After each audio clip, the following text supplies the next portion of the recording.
নদিয়ার চাকদার রামলাল একাডেমির ছাত্র জিষ্ণু দাস মাধ্যমিকে রাজ্যের নবম স্থান অধিকার করেছে। তার প্রাপ্ত নম্বর 685। ভবিষ্যতে বিজ্ঞান নিয়ে পড়তে চায় জিষ্ণু, ভবিষ্যতে ডাক্তার হতে চায়।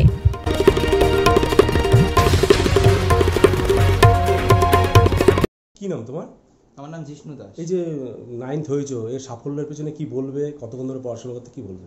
আমি সারা বছর খুব বেশি যে পড়াশোনা করতাম তা নয়, আমি সব রকমের দিক মেনটেন করতাম। যেমন খেলা দেখতাম আমি খুব, তারপরে আমি সিনেমা দেখতাম, আমি শাহরুখ খানের খুব বড় ফ্যান। তো আমি সারা বছর সিনেমা দেখতাম, পড়াশোনা খুব কম করতাম। পরীক্ষার আগে, মাধ্যমিক পরীক্ষার 2 সপ্তাহ আগে থেকে একটু পড়াশোনা করা শুরু করেছিলাম। তখন মোটামুটি 8-10 ঘন্টা পড়েছিলাম মাধ্যমিক পরীক্ষার 1 সপ্তাহ আগে থেকে। তো সেই সময় যা পড়াশোনা রিভিশন দিয়ে।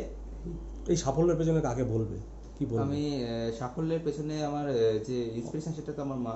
আমার মা সবসময় আমাকে উৎসাহ দিতেন এবং মা কোনোদিন পড়াশোনা নিয়ে কোনোদিনও জোর করেনি, কিন্তু মা সবসময় আমাকে সাপোর্ট করে গেছে। এবং সবচেয়ে বড় আমি মাকেই ক্রেডিটটা দিতে চাই, কেননা মা আমার জন্য যা করেছে সেটা না করলে হয়তো আমি এই সাফল্যে পৌঁছতে পারতাম না।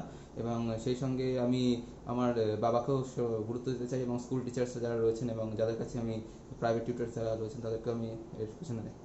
কতক্ষণ ধরে পড়াশোনা করতে? আমি করতাম বেশিক্ষণ না, আমি ওই সারা বছর 3-4 ঘন্টা করে পড়তাম। মানে সাবজেক্ট ওয়াইজ যেগুলো ক্লাস হতো সেগুলো আমি রিভিশন করতাম বাড়িতে নিজে। আর মাধ্যমিক পরীক্ষার আগে তো পড়াশোনা করেছি। কেমন লাগছে? লাগছে, খুবই ভালো লাগছে। এর থেকে কি আরো ভালো রেজাল্ট আশা করেছিলে?